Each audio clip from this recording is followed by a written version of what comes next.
নাতিপুতি হয়েছে, আর কি লাগবে? সবই তো আছে। 2 মাস পরে খোঁজ দিতে যান, কেমন আছেন আপনি? বলে বাবা, যে ছেলে বউকে নিয়ে এত অহংকার করতাম, গৌরী বল, যে ছেলে বৌমাকে নিয়ে এত অহংকার করতাম, তারা আমাকে এখন আর খেতে দেয় না। গৌরী বল, হচ্ছে না মা? প্রত্যেকটা ঘরে ঘরে হচ্ছে এখন। জানাবে প্রতিটা ঘরে ঘরে এখন একই অবস্থা। এই বলছেন কিসের অহংকার? এই যে তোমার আমার সঙ্গে এই সংসারের সম্বন্ধ কেমন জানো রাধে? সম্বন্ধ কেমন? খাবার পাতে লেবু খান, লেবু প্রথমে চাপ দেন, বেশ রস বের হয়, তাই না? দ্বিতীয়বার আবার চাপ দেন, আরো রস বের হবে।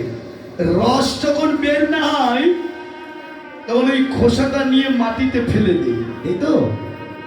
যিনি খেয়েছেন তিনি যখন উঠে চলে যাচ্ছে, আর লেবুর খোসা ডেকে বলছে, বাবা আমার মধ্যে যা কিছু ছিল রস তুমি নিংড়িয়ে নিংড়িয়ে বের করে দিয়েছো, হরিবল। আমার মধ্যে যা ছিল তুমি বের করে দিলে, উঠে যাওয়ার সময় কিছু অন্তত আমাকে বলে যাও। যিনি খেয়েছেন তিনি বলছেন, তোমাকে কি বলবো? বলে কিছু বলার নেই। বলে না, কেন? বলে কি বলবো? হরে কৃষ্ণ, তোমার সঙ্গে আমার সম্বন্ধ ততক্ষণ ছিল যতক্ষণ তোমার মধ্যে রস ছিল। হরিবল। আজকে আমি ইনকাম করতে পারছি তো, এই জন্য আমি এই সংসারের মালিক। হরিবল।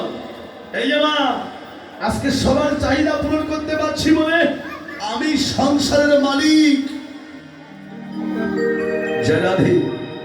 আপনার ইনকাম বন্ধ হয়ে যাক, আপনি বৃদ্ধ হয়ে যান, অসুস্থ হয়ে ঘরে পড়ে থাকুন, যাদের জন্য যা কিছু করেছেন আজকে তারাই বলবে এই জঞ্জাল মরে গেলেই বাঁচি। গৌরী বল, তাহলে কিসের অহংকার তোমার? এই কিসের অহংকার করছো তুমি? সেদিন কিন্তু তোমার অহংকার থাকবে না। সাধক কবি ভবা পাগলা তিনি জগতের জীবকে জানিয়ে দিয়ে গেছেন, হে জগৎ, অহংকার তুমি যে করছো সেই অহংকার তোমার থাকবে না। যেদিন সোনারঙ্গ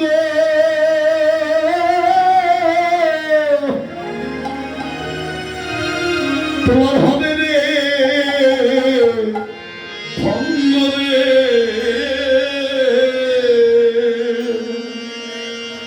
যেদিন চিতায় পুড়ে হবি ছাই, নীল আকাশে যাবি উড়ে,